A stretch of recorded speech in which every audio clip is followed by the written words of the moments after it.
Chapter 12. The library looked as she had pictured it. The green-shaded lamps made tranquil circles of light in the gathering dusk, a little fire flickered on the hearth, and Selden's easy chair, which stood near it, had been pushed aside when he rose to admit her. He had checked his first movement of surprise, and stood silent, waiting for her to speak, while she paused a moment on the threshold, assailed by a rush of memories. The scene was unchanged. She recognized the row of shelves from which he had taken down his La Bruyere, and the worn arm of the chair he had leaned against while she examined the precious volume. But then the wide September light had filled the room, making it seem a part of the outer world, now the shaded lamps and the warm hearth, detaching it from the gathering darkness of the street, gave it a sweeter touch of intimacy.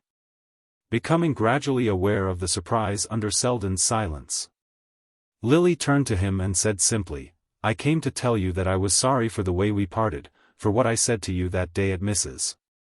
Hatch's." The words rose to her lips spontaneously. Even on her way up the stairs, she had not thought of preparing a pretext for her visit, but she now felt an intense longing to dispel the cloud of misunderstanding that hung between them. Selden returned her look with a smile. "I was sorry too that we should have parted in that way, but I am not sure I didn't bring it on myself. Luckily I had foreseen the risk I was taking." "So that you really didn't care?" broke from her with a flash of her old irony. "So that I was prepared for the consequences," he corrected good-humoredly. "But we'll talk of all this later. Do come and sit by the fire. I can recommend that armchair, if you'll let me put a cushion behind you." While he spoke she had moved slowly to the middle of the room, and paused near his writing table, where the lamp, striking upward, cast exaggerated shadows on the pallor of her delicately hollowed face. "You look tired, do sit down," he repeated gently. She did not seem to hear the request. "I wanted you to know that I left Mrs. Hatch immediately after I saw you," she said, as though continuing her confession. Yes, I know," he assented, with a rising tinge of embarrassment. "And that I did so because you told me to. Before you came I had already begun to see that it would be impossible to remain with her, for the reasons you gave me. But I wouldn't admit it, I wouldn't let you see that I understood what you meant. Ah, I might have trusted you to find your own way out, don't overwhelm me with the sense of my officiousness." His light tone, in which, had her nerves been steadier, she would have recognized the mere effort to bridge over an awkward moment, jarred on her passionate desire to be understood. In her strange state of extra lucidity, which gave her the sense of being already at the heart of the situation, it seemed incredible that anyone should think it necessary to linger in the conventional outskirts of wordplay and evasion. "It was not that, I was not ungrateful," she insisted. But the power of expression failed her suddenly, she felt a tremor in her throat, and 2 tears gathered and fell slowly from her eyes. Selden moved forward and took her hand. "You are very tired. Why won't you sit down and let me make you comfortable?" He drew her to the armchair near the fire, and placed a cushion behind her shoulders. "And now you must let me make you some tea, you know I always have that amount of hospitality at my command." She shook her head, and 2 more tears ran over. But she did not weep easily, and the long habit of self-control reasserted itself, though she was still too tremulous to speak. "You know I can coax the water to boil in 5 minutes, Selden continued, speaking as though she were a troubled child. His words recalled the vision of that other afternoon when they had sat together over his tea-table and talked jestingly of her future. There were moments when that day seemed more remote than any other event in her life, and yet she could always relive it in its minutest detail. She made a gesture of refusal. "No, I drink too much tea. I would rather sit quiet, I must go in a moment," she added confusedly. Selden continued to stand near her, leaning against the mantelpiece. The tinge of constraint was beginning to be more distinctly perceptible under the friendly ease of his manner. Her self-absorption had not allowed her to perceive it at first. But now that her consciousness was once more putting forth its eager feelers, she saw that her presence was becoming an embarrassment to him. Such a situation can be saved only by an immediate outrush of feeling, and on Selden's side the determining impulse was still lacking. The discovery did not disturb Lily as it might once have done. She had passed beyond the phase of well-bred reciprocity, in which every demonstration must be scrupulously proportioned to the emotion it elicits. And generosity of feeling is the only ostentation condemned. But the sense of loneliness returned with redoubled force as she saw herself forever shut out from Selden's inmost self. She had come to him with no definite purpose. The mere longing to see him had directed her, but the secret hope she had carried with her suddenly revealed itself in its death pang. "I must go," she repeated, making a motion to rise from her chair. "But I may not see you again for a long time, and I wanted to tell you that I have never forgotten the things you said to me at Bellomont. And that sometimes when I seemed farthest from remembering them, they have helped me, and kept me from mistakes. Kept me from really becoming what many people have thought me." Strive as she would to put some order in her thoughts, the words would not come more clearly. Yet she felt that she could not leave him without trying to make him understand that she had saved herself whole from the seeming ruin of her life. A change had come over Selden's face as she spoke. Its guarded look had yielded to an expression still untinged by personal emotion, but full of a gentle understanding. "I am glad to have you tell me that. But nothing I have said has really made the difference. The difference is in yourself, it will always be there. And since it is there, it can't really matter to you what people think, you are so sure that your friends will always understand you. Ah, don't say that what you have told me has made no difference. It seems to shut me out, to leave me all alone with the other people." She had risen and stood before him, once more completely mastered by the inner urgency of the moment. The consciousness of his half-divined reluctance had vanished. Whether he wished it or not, he must see her wholly for once before they parted. Her voice had gathered strength, and she looked him gravely in the eyes as she continued. "Once, twice, you gave me the chance to escape from my life, and I refused it because I was a coward. Afterward I saw my mistake, I saw I could never be happy with what had contented me before. But it was too late, you had judged me, I understood. It was too late for happiness, but not too late to be helped by the thought of what I had missed. That is all I have lived on, don't take it from me now. Even in my worst moments it has been like a little light in the darkness. Some women are strong enough to be good by themselves, but I needed the help of your belief in me. Perhaps I might have resisted a great temptation, but the little ones would have pulled me down. And then I remembered your saying that such a life could never satisfy me. And I was ashamed to admit to myself that it could. That is what you did for me, that is what I wanted to thank you for. I wanted to tell you that I have always remembered. And that I have tried hard." She broke off suddenly. Her tears had risen again, and in drawing out her handkerchief her fingers touched the packet in the folds of her dress. A wave of color suffused her, and the words died on her lips. Then she lifted her eyes to his and went on in an altered voice. "I have tried hard, but life is difficult, and I am a very useless person. I can hardly be said to have an independent existence. I was just a screw or a cog in the great machine I called life, and when I dropped out of it I found I was of no use anywhere else. What can one do when one finds that one only fits into one hole?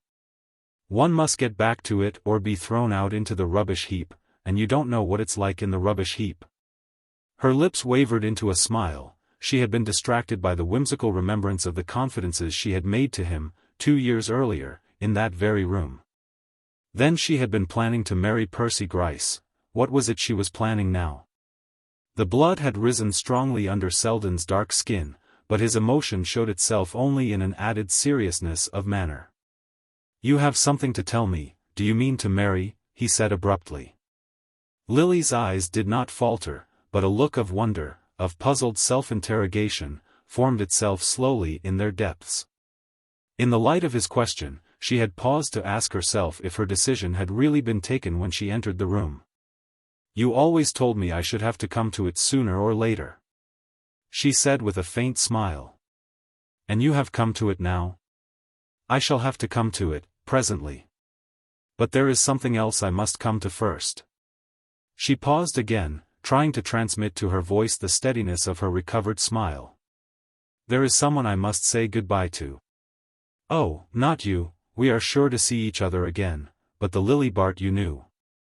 I have kept her with me all this time, but now we are going to part, and I have brought her back to you. I am going to leave her here. When I go out presently she will not go with me. I shall like to think that she has stayed with you, and she'll be no trouble, she'll take up no room." She went toward him, and put out her hand, still smiling. "Will you let her stay with you?"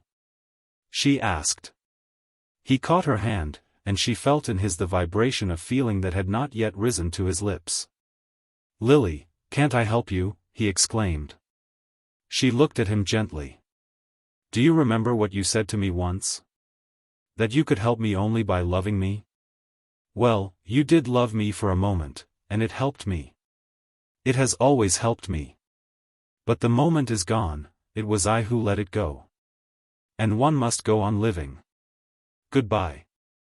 She laid her other hand on his, and they looked at each other with a kind of solemnity, as though they stood in the presence of death.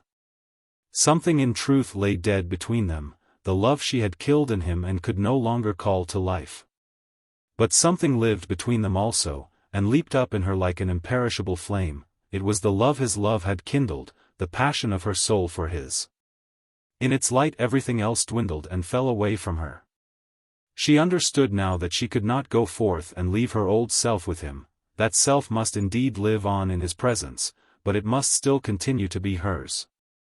Selden had retained her hand, and continued to scrutinize her with a strange sense of foreboding. The external aspect of the situation had vanished for him as completely as for her. He felt it only as one of those rare moments which lift the veil from their faces as they pass. "Lily," he said in a low voice, "you mustn't speak in this way. I can't let you go without knowing what you mean to do. Things may change, but they don't pass. You can never go out of my life." She met his eyes with an illumined look. "No," she said. "I see that now. Let us always be friends. Then I shall feel safe, whatever happens." "Whatever happens? What do you mean? What is going to happen?" She turned away quietly and walked toward the hearth. "Nothing at present, except that I am very cold, and that before I go you must make up the fire for me." She knelt on the hearth rug, stretching her hands to the embers.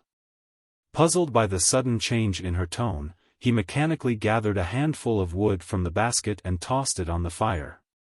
As he did so, he noticed how thin her hands looked against the rising light of the flames.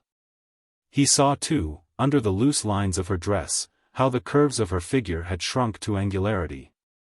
He remembered long afterward how the red play of the flame sharpened the depression of her nostrils, and intensified the blackness of the shadows which struck up from her cheekbones to her eyes. She knelt there for a few moments in silence, a silence which he dared not break. When she rose he fancied that he saw her draw something from her dress and drop it into the fire. But he hardly noticed the gesture at the time. His faculties seemed tranced, and he was still groping for the word to break the spell. She went up to him and laid her hands on his shoulders. "Goodbye," she said, and as he bent over her she touched his forehead with her lips. Chapter 13. The street lamps were lit, but the rain had ceased, and there was a momentary revival of light in the upper sky. Lily walked on unconscious of her surroundings. She was still treading the buoyant ether which emanates from the high moments of life. But gradually it shrank away from her and she felt the dull pavement beneath her feet. The sense of weariness returned with accumulated force, and for a moment she felt that she could walk no farther. She had reached the corner of 41st Street and 5th Avenue, and she remembered that in Bryant Park there were seats where she might rest. That melancholy pleasure ground was almost deserted when she entered it, and she sank down on an empty bench in the glare of an electric street lamp. The warmth of the fire had passed out of her veins, and she told herself that she must not sit long in the penetrating dampness which struck up from the wet asphalt. But her willpower seemed to have spent itself in a last great effort, and she was lost in the blank reaction which follows on an unwanted expenditure of energy. And besides, what was there to go home to? Nothing but the silence of her cheerless room, that silence of the night which may be more racking to tired nerves than the most discordant noises, that, and the bottle of chloral by her bed. The thought of the chloral was the only spot of light in the dark prospect. She could feel its lulling influence stealing over her already. But she was troubled by the thought that it was losing its power. She dared not go back to it too soon. Of late the sleep it had brought her had been more broken and less profound. There had been nights when she was perpetually floating up through it to consciousness. What if the effect of the drug should gradually fail, as all narcotics were said to fail? She remembered the chemist's warning against increasing the dose, and she had heard before of the capricious and incalculable action of the drug. Her dread of returning to a sleepless night was so great that she lingered on, hoping that excessive weariness would reinforce the waning power of the chloral. Night had now closed in, and the roar of traffic in 42nd Street was dying out. As complete darkness fell on the square, the lingering occupants of the benches rose and dispersed.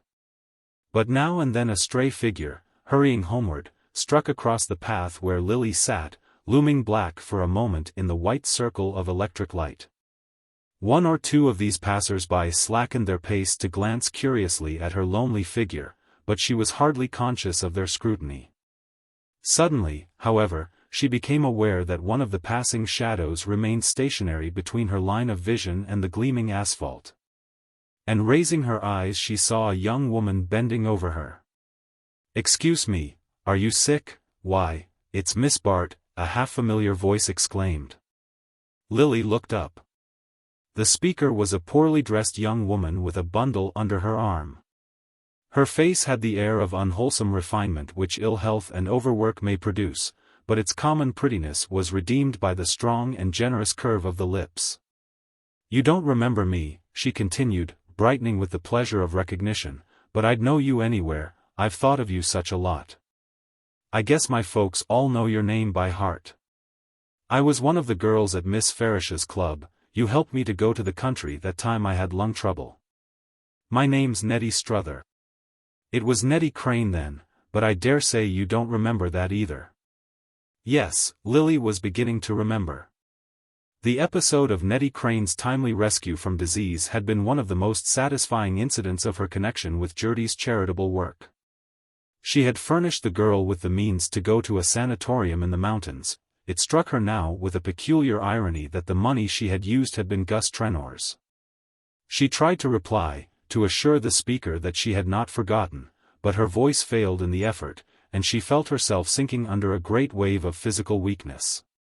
Nettie Struther, with a startled exclamation, sat down and slipped a shabbily clad arm behind her back. "Why, Miss Bart, you are sick. Just lean on me a little till you feel better." A faint glow of returning strength seemed to pass into Lily from the pressure of the supporting arm. "I'm only tired, it is nothing," she found voice to say in a moment. And then, as she met the timid appeal of her companion's eyes, she added involuntarily, "I have been unhappy, in great trouble." "You in trouble?" "I've always thought of you as being so high up, where everything was just grand. Sometimes, when I felt real mean, and got to wondering why things were so queerly fixed in the world, I used to remember that you were having a lovely time, anyhow. And that seemed to show there was a kind of justice somewhere. But you mustn't sit here too long, it's fearfully damp. Don't you feel strong enough to walk on a little ways now?" she broke off. Yes, I must go home," Lily murmured, rising. Her eyes rested wonderingly on the thin shabby figure at her side. She had known Nettie Crane as one of the discouraged victims of overwork and anemic parentage, one of the superfluous fragments of life destined to be swept prematurely into that social refuse heap, of which Lily had so lately expressed her dread. But Nettie Struther's frail envelope was now alive with hope and energy. Whatever fate the future reserved for her, she would not be cast into the refuse heap without a struggle. I am very glad to have seen you, Lily continued, summoning a smile to her unsteady lips. It'll be my turn to think of you as happy, and the world will seem a less unjust place to me too. Oh, but I can't leave you like this, you're not fit to go home alone. And I can't go with you either. Nettie Struther wailed with a start of recollection. You see, it's my husband's night shift, he's a motorman, and the friend I leave the baby with has to step upstairs to get her husband's supper at 7. I didn't tell you I had a baby, did I? She'll be 4 months old day after tomorrow, and to look at her you wouldn't think I'd ever had a sick day. I'd give anything to show you the baby, Miss Bart, and we live right down the street here, it's only 3 blocks off. She lifted her eyes tentatively to Lily's face, and then added with a burst of courage, why won't you get right into the cars and come home with me while I get baby's supper? It's real warm in our kitchen, and you can rest there, and I'll take you home as soon as ever she drops off to sleep. It was warm in the kitchen, which, when Nettie Struther's match had made a flame leap from the gas jet above the table, revealed itself to Lily as extraordinarily small and almost miraculously clean. A fire shone through the polished flanks of the iron stove, and near it stood a crib in which a baby was sitting upright, with incipient anxiety struggling for expression on a countenance still placid with sleep. Having passionately celebrated her reunion with her offspring, and excused herself in cryptic language for the lateness of her return, Nettie restored the baby to the crib and shyly invited Miss Bart to the rocking chair near the stove. We've got a parlor too, she explained with pardonable pride, but I guess it's warmer in here, and I don't want to leave you alone while I'm getting baby's supper. On receiving Lily's assurance that she much preferred the friendly proximity of the kitchen fire, Mrs. Struther proceeded to prepare a bottle of infantile food, which she tenderly applied to the baby's impatient lips. And while the ensuing degustation went on, she seated herself with a beaming countenance beside her visitor. You're sure you won't let me warm up a drop of coffee for you, Miss Bart? There's some of baby's fresh milk left over, well, maybe you'd rather just sit quiet and rest a little while. It's too lovely having you here. I've thought of it so often that I can't believe it's really come true. I've said to George again and again, I just wish Miss Bart could see me now, and I used to watch for your name in the papers, and we'd talk over what you were doing. And read the descriptions of the dresses you wore. I haven't seen your name for a long time, though, and I began to be afraid you were sick, and it worried me so that George said I'd get sick myself, fretting about it. Her lips broke into a reminiscent smile. Well, I can't afford to be sick again, that's a fact, the last spell nearly finished me. When you sent me off that time I never thought I'd come back alive, and I didn't much care if I did. You see, I didn't know about George and the baby then. She paused to readjust the bottle to the child's bubbling mouth. You precious, don't you be in too much of a hurry. Was it mad with Mommer for getting its supper so late? Marie Antoinette, that's what we call her, after the French queen in that play at the Garden. I told George the actress reminded me of you. And that made me fancy the name.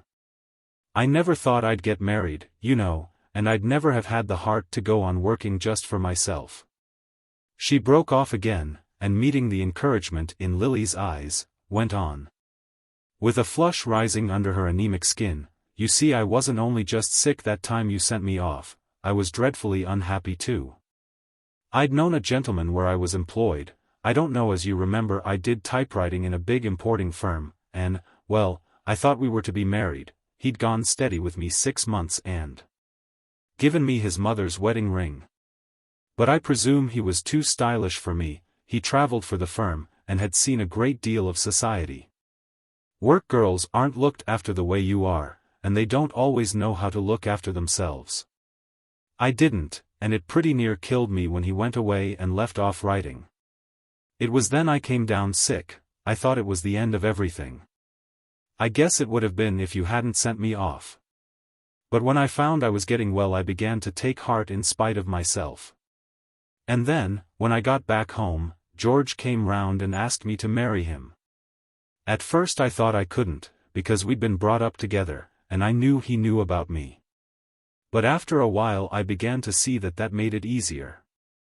I never could have told another man, and I'd never have married without telling. But if George cared for me enough to have me as I was, I didn't see why I shouldn't begin over again, and I did. The strength of the victory shone forth from her as she lifted her irradiated face from the child on her knees. But, mercy, I didn't mean to go on like this about myself, with you sitting there looking so faggied out. Only it's so lovely having you here, and letting you see just how you've helped me. The baby had sunk back blissfully replete, and Mrs. Strother softly rose to lay the bottle aside. Then she paused before Miss Bart. I only wish I could help you, but I suppose there's nothing on earth I could do, she murmured wistfully.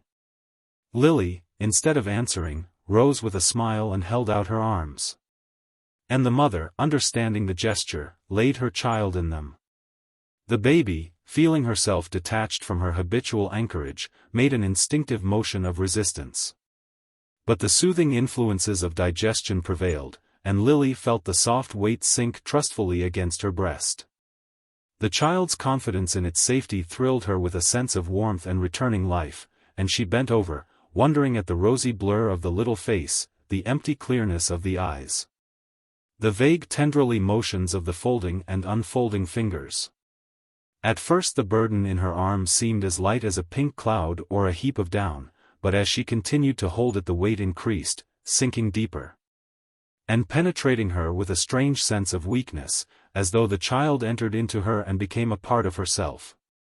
She looked up, and saw Nettie's eyes resting on her with tenderness and exultation. Wouldn't it be too lovely for anything if she could grow up to be just like you? Of course I know she never could, but mothers are always dreaming the craziest things for their children. Lily clasped the child close for a moment and laid her back in her mother's arms. Oh, she must not do that, I should be afraid to come and see her too often, she said with a smile, and then, resisting Mrs. Strother's anxious offer of companionship, and reiterating the promise that of course she would come back soon, and make George's acquaintance, and see the baby in her bath, she passed out of the kitchen and went alone down the tenement stairs. As she reached the street she realized that she felt stronger and happier. The little episode had done her good. It was the first time she had ever come across the results of her spasmodic benevolence, and the surprised sense of human fellowship took the mortal chill from her heart. It was not till she entered her own door that she felt the reaction of a deeper loneliness. It was long after 7 o'clock, and the light and odors proceeding from the basement made it manifest that the boarding-house dinner had begun. She hastened up to her room, lit the gas, and began to dress.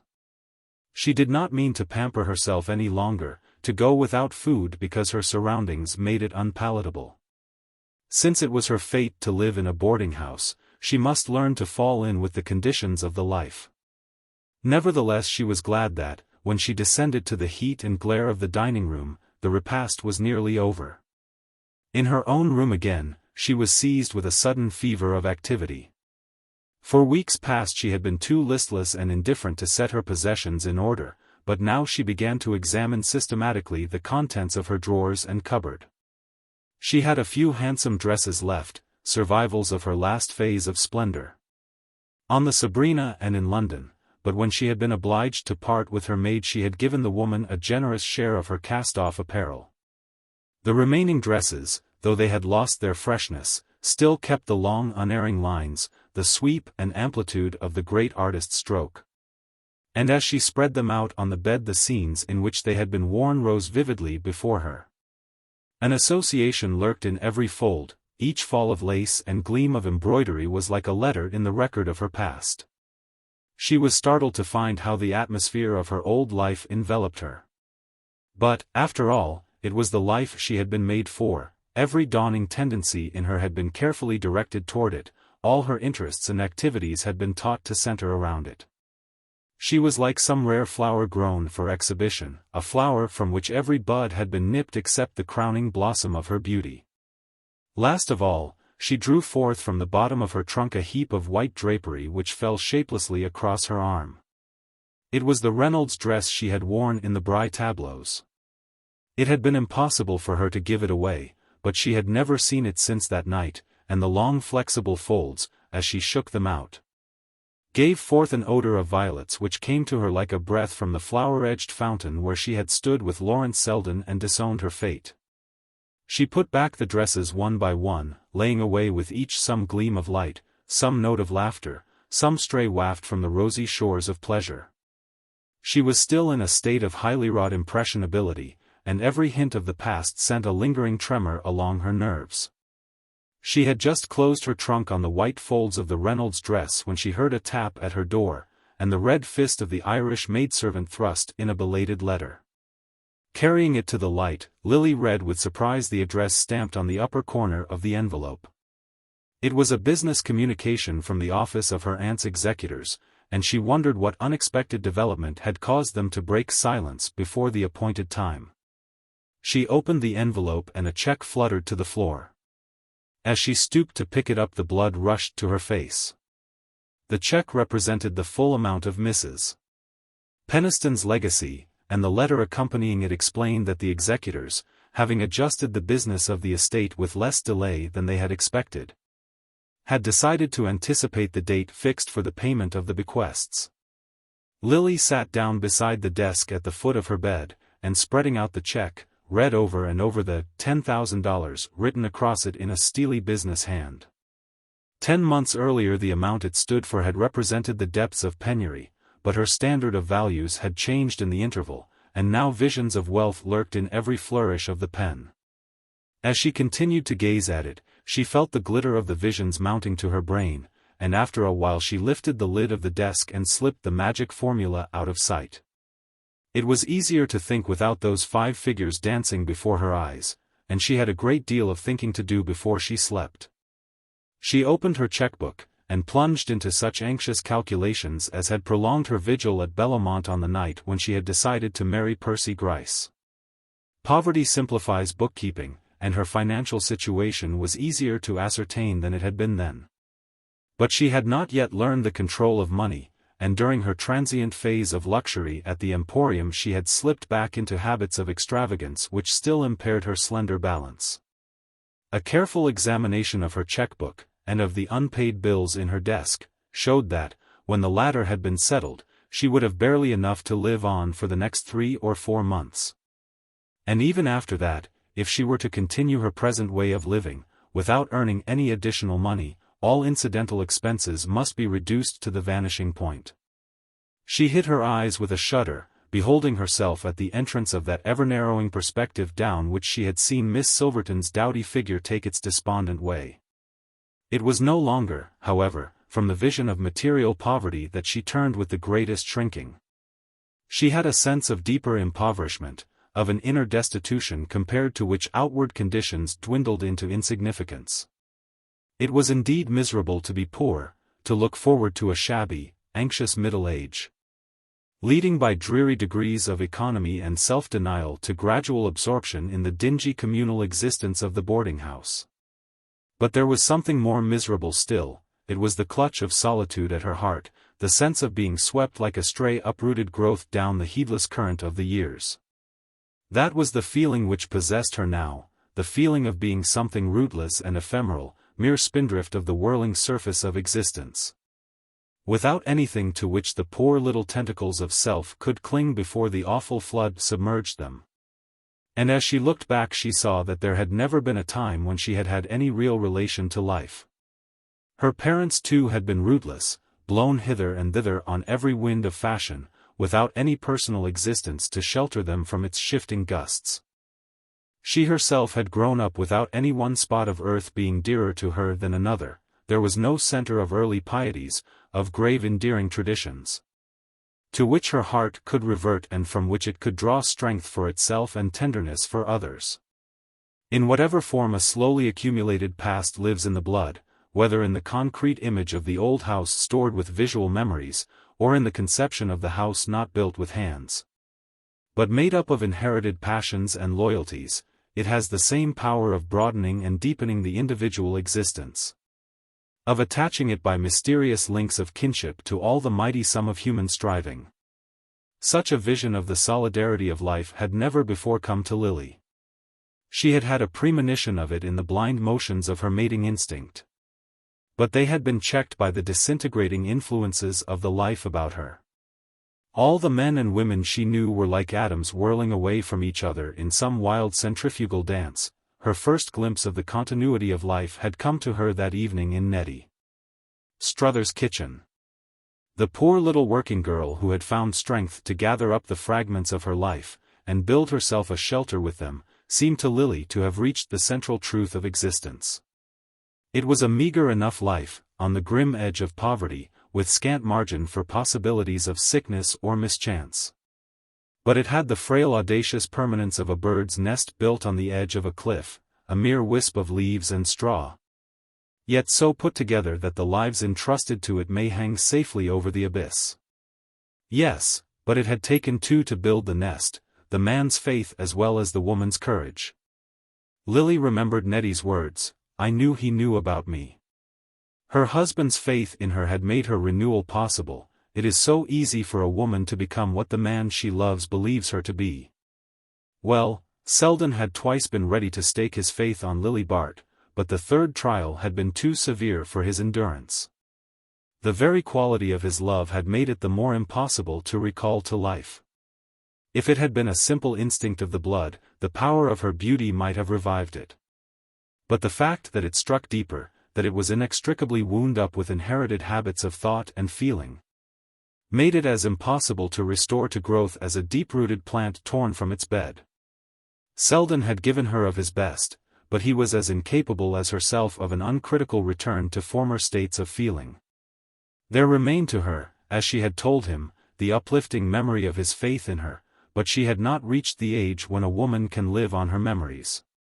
As she held Nettie Struthers's child in her arms, the frozen currents of youth had loosed themselves and run warm in her veins. The old life hunger possessed her.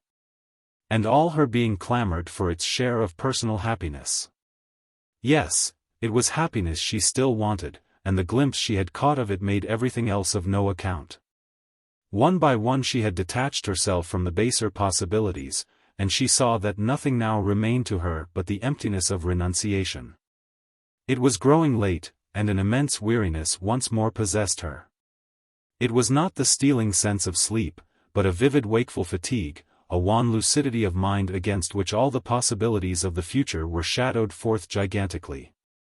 She was appalled by the intense cleanness of the vision.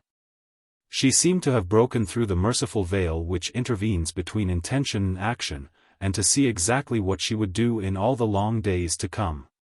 There was the check in her desk, for instance. She meant to use it in paying her debt to Trenor. But she foresaw that when the morning came she would put off doing so, would slip into gradual tolerance of the debt. The thought terrified her. She dreaded to fall from the height of her last moment with Lawrence Selden. But how could she trust herself to keep her footing? She knew the strength of the opposing impulses. She could feel the countless hands of habit dragging her back into some fresh compromise with fate. She felt an intense longing to prolong, to perpetuate, the momentary exaltation of her spirit. If only life could end now, end on this tragic yet sweet vision of lost possibilities, which gave her a sense of kinship with all the loving and foregoing in the world. She reached out suddenly and, drawing the check from her writing desk, enclosed it in an envelope which she addressed to her bank. She then wrote out a check for Trenor, and placing it, without an accompanying word, in an envelope inscribed with his name, laid the two letters side by side on her desk. After that she continued to sit at the table, sorting her papers and writing, till the intense silence of the house reminded her of the lateness of the hour. In the street the noise of wheels had ceased, and the rumble of the elevated came only at long intervals through the deep unnatural hush. In the mysterious nocturnal separation from all outward signs of life, she felt herself more strangely confronted with her fate.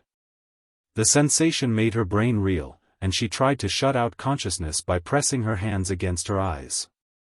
But the terrible silence and emptiness seemed to symbolize her future. She felt as though the house, the street, the world were all empty, and she alone left sentient in a lifeless universe. But this was the verge of delirium. She had never hung so near the dizzy brink of the unreal. Sleep was what she wanted, she remembered that she had not closed her eyes for 2 nights. The little bottle was at her bedside, waiting to lay its spell upon her. She rose and undressed hastily, hungering now for the touch of her pillow. She felt so profoundly tired that she thought she must fall asleep at once, but as soon as she had lain down every nerve started once more into separate wakefulness. It was as though a great blaze of electric light had been turned on in her head, and her poor little anguished self shrank and cowered in it, without knowing where to take refuge. She had not imagined that such a multiplication of wakefulness was possible. Her whole past was reenacting itself at 100 different points of consciousness. Where was the drug that could still this legion of insurgent nerves? The sense of exhaustion would have been sweet compared to this shrill beat of activities. But weariness had dropped from her as though some cruel stimulant had been forced into her veins. She could bear it, yes, she could bear it, but what strength would be left her the next day? Perspective had disappeared, the next day pressed close upon her, and on its heels came the days that were to follow. They swarmed about her like a shrieking mob. She must shut them out for a few hours, she must take a brief bath of oblivion. She put out her hand, and measured the soothing drops into a glass. But as she did so, she knew they would be powerless against the supernatural lucidity of her brain. She had long since raised the dose to its highest limit, but tonight she felt she must increase it. She knew she took a slight risk in doing so. She remembered the chemist's warning. If sleep came at all, it might be a sleep without waking. But after all, that was but one chance in 100, the action of the drug was incalculable. And the addition of a few drops to the regular dose would probably do no more than procure for her the rest she so desperately needed. She did not, in truth, consider the question very closely. The physical craving for sleep was her only sustained sensation. Her mind shrank from the glare of thought as instinctively as eyes contract in a blaze of light.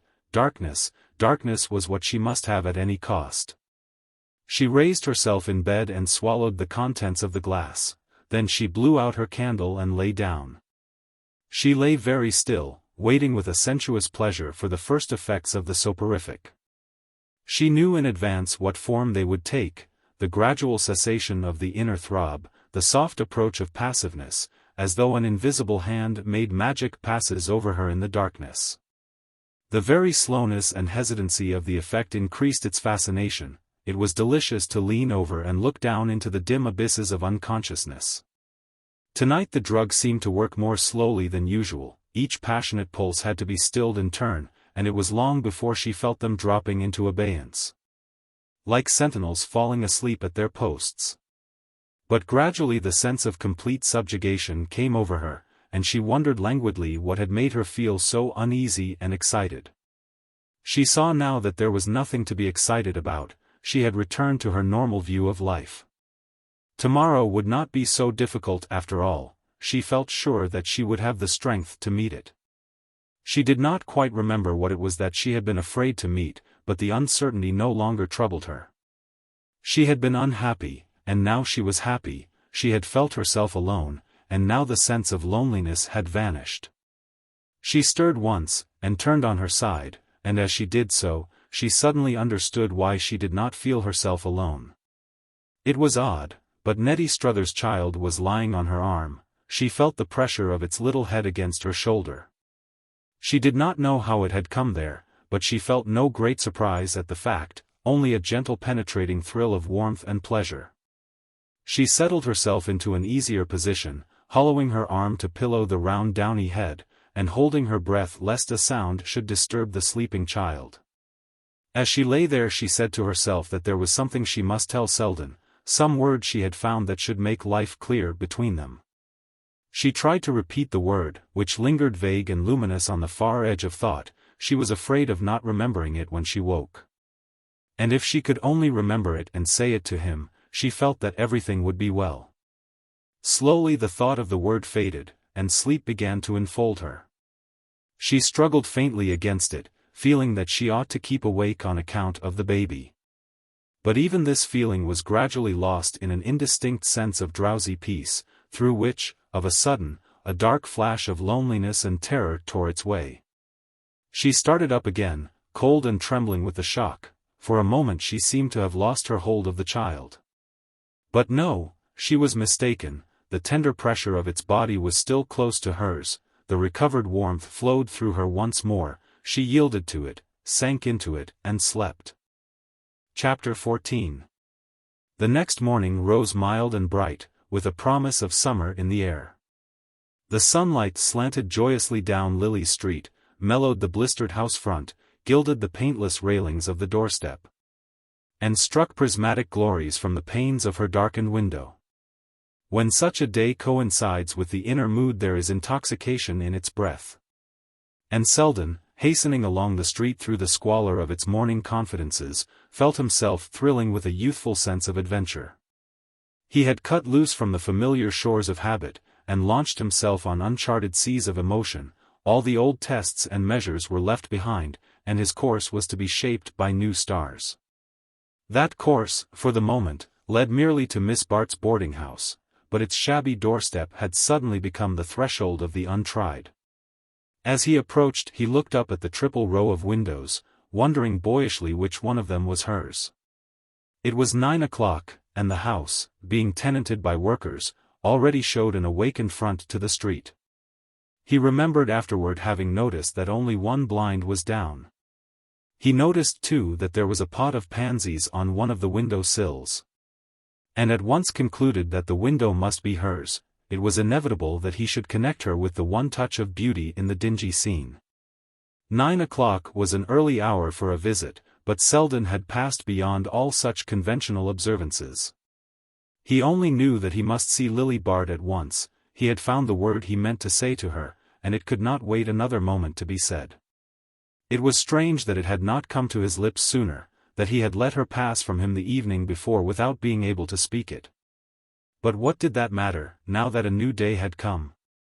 It was not a word for twilight, but for the morning.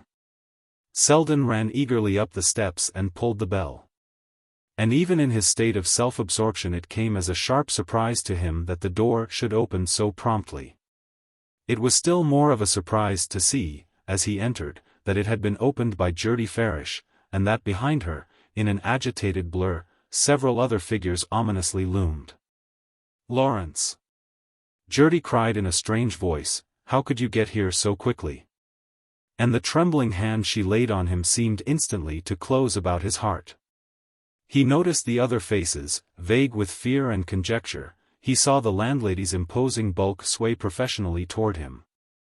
But he shrank back, putting up his hand, while his eyes mechanically mounted the steep black walnut stairs, up which he was immediately aware that his cousin was about to lead him.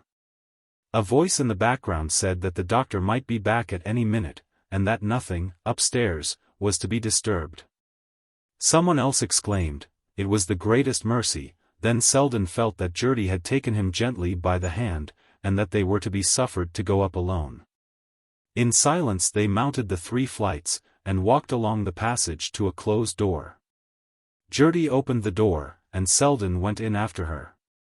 Though the blind was down, the irresistible sunlight poured a tempered golden flood into the room, and in its light Selden saw a narrow bed along the wall, and on the bed, with motionless hands and calm unrecognizing face, the semblance of Lily Bart. That it was her real self, every pulse in him ardently denied. Her real self had lain warm on his heart but a few hours earlier. What had he to do with this estranged and tranquil face which, for the first time, neither paled nor brightened at his coming? Judy, strangely tranquil too, with the conscious self-control of one who has ministered to much pain, stood by the bed, speaking gently, as if transmitting a final message. The doctor found a bottle of chloral. She had been sleeping badly for a long time, and she must have taken an overdose by mistake. There is no doubt of that, no doubt, there will be no question. He has been very kind. I told him that you and I would like to be left alone with her, to go over her things before anyone else comes. I know it is what she would have wished." Selden was hardly conscious of what she said. He stood looking down on the sleeping face which seemed to lie like a delicate impalpable mask over the living lineaments he had known. He felt that the real Lily was still there, close to him, yet invisible and inaccessible, and the tenuity of the barrier between them mocked him with a sense of helplessness. There had never been more than a little impalpable barrier between them, and yet he had suffered it to keep them apart. And now, though it seemed slighter and frilier than ever, it had suddenly hardened to adamant, and he might beat his life out against it in vain. He had dropped on his knees beside the bed, but a touch from Judy aroused him. He stood up, and as their eyes met he was struck by the extraordinary light in his cousin's face. "You understand what the doctor has gone for? He has promised that there shall be no trouble, but of course the formalities must be gone through. And I asked him to give us time to look through her things first." He nodded, and she glanced about the small bare room. "It won't take long," she concluded. "No, it won't take long," he agreed. She held his hand in hers a moment longer, and then, with a last look at the bed, moved silently toward the door. On the threshold she paused to add, "You will find me downstairs if you want me." Selden roused himself to detain her. "But why are you going?" she would have wished. Judy shook her head with a smile. No, this is what she would have wished, and as she spoke a light broke through Selden's stony misery, and he saw deep into the hidden things of love. The door closed on Judy, and he stood alone with the motionless sleeper on the bed. His impulse was to return to her side, to fall on his knees, and rest his throbbing head against the peaceful cheek on the pillow. They had never been at peace together, they two. And now he felt himself drawn downward into the strange mysterious depths of her tranquility. But he remembered Judy's warning words. He knew that, though time had ceased in this room, its feet were hastening relentlessly toward the door. Judy had given him this supreme half-hour, and he must use it as she willed. He turned and looked about him, sternly compelling himself to regain his consciousness of outward things. There was very little furniture in the room. The shabby chest of drawers was spread with a lace cover, and set out with a few gold-topped boxes and bottles, a rose-colored pincushion. A glass tray strewn with tortoise-shell hairpins. He shrank from the poignant intimacy of these trifles, and from the blank surface of the toilet mirror above them. These were the only traces of luxury, of that clinging to the minute observance of personal seemliness, which showed what her other renunciations must have cost. There was no other token of her personality about the room, unless it showed itself in the scrupulous neatness of the scant articles of furniture, a washing stand, 2 chairs, a small writing desk, and the little table near the bed. On this table stood the empty bottle and glass, and from these also he averted his eyes. The desk was closed, but on its slanting lid lay 2 letters which he took up. One bore the address of a bank, and as it was stamped and sealed, Selden, after a moment's hesitation, laid it aside. On the other letter he read Gus Trenor's name. And the flap of the envelope was still ungummed. Temptation leapt on him like the stab of a knife. He staggered under it, steadying himself against the desk.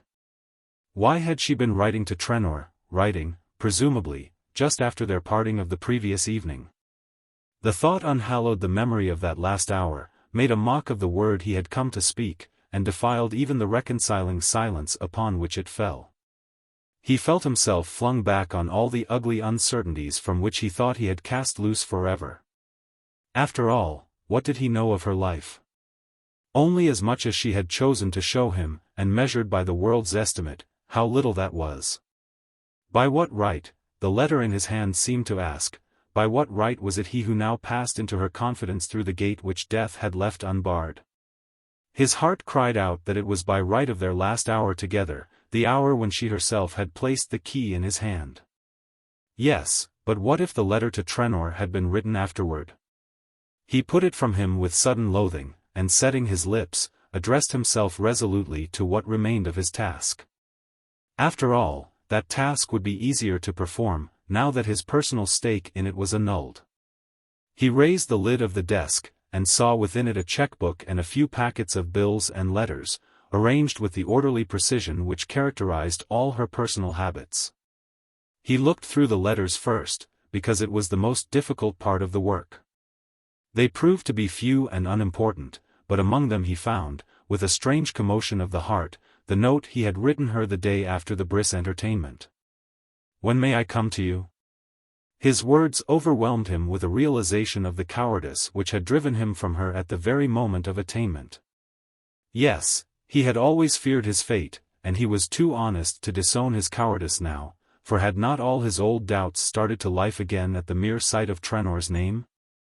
He laid the note in his card case, folding it away carefully, as something made precious by the fact that she had held it so.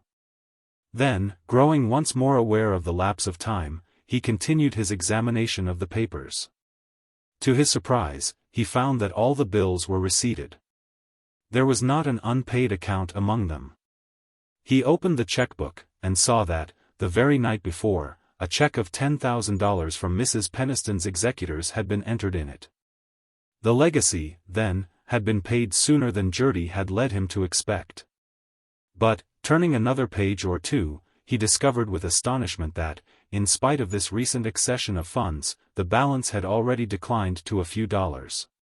A rapid glance at the stubs of the last checks, all of which bore the date of the previous day, showed that between $400 or $500 of the legacy had been spent in the settlement of bills, while the remaining thousands were comprehended in one check, made out, at the same time, to Charles Augustus Trenor. Selden laid the book aside, and sank into the chair beside the desk. He leaned his elbows on it, and hid his face in his hands. The bitter waters of life surged high about him, their sterile taste was on his lips. Did the check to Trenor explain the mystery or deepen it? At first his mind refused to act, he felt only the taint of such a transaction between a man like Trenor and a girl like Lily Bart. Then, gradually, his troubled vision cleared, old hints and rumors came back to him, and out of the very insinuations he had feared to probe, he constructed an explanation of the mystery. It was true, then, that she had taken money from Trenor. But true also, as the contents of the little desk declared, that the obligation had been intolerable to her, and that at the first opportunity she had freed herself from it. Though the act left her face to face with bare unmitigated poverty. That was all he knew, all he could hope to unravel of the story. The mute lips on the pillow refused him more than this, unless indeed they had told him the rest in the kiss they had left upon his forehead. Yes, he could now read into that farewell all that his heart craved to find there, he could even draw from it courage not to accuse himself for having failed to reach the height of his opportunity. He saw that all the conditions of life had conspired to keep them apart. Since his very detachment from the external influences which swayed her had increased his spiritual fastidiousness, and made it more difficult for him to live and love uncritically.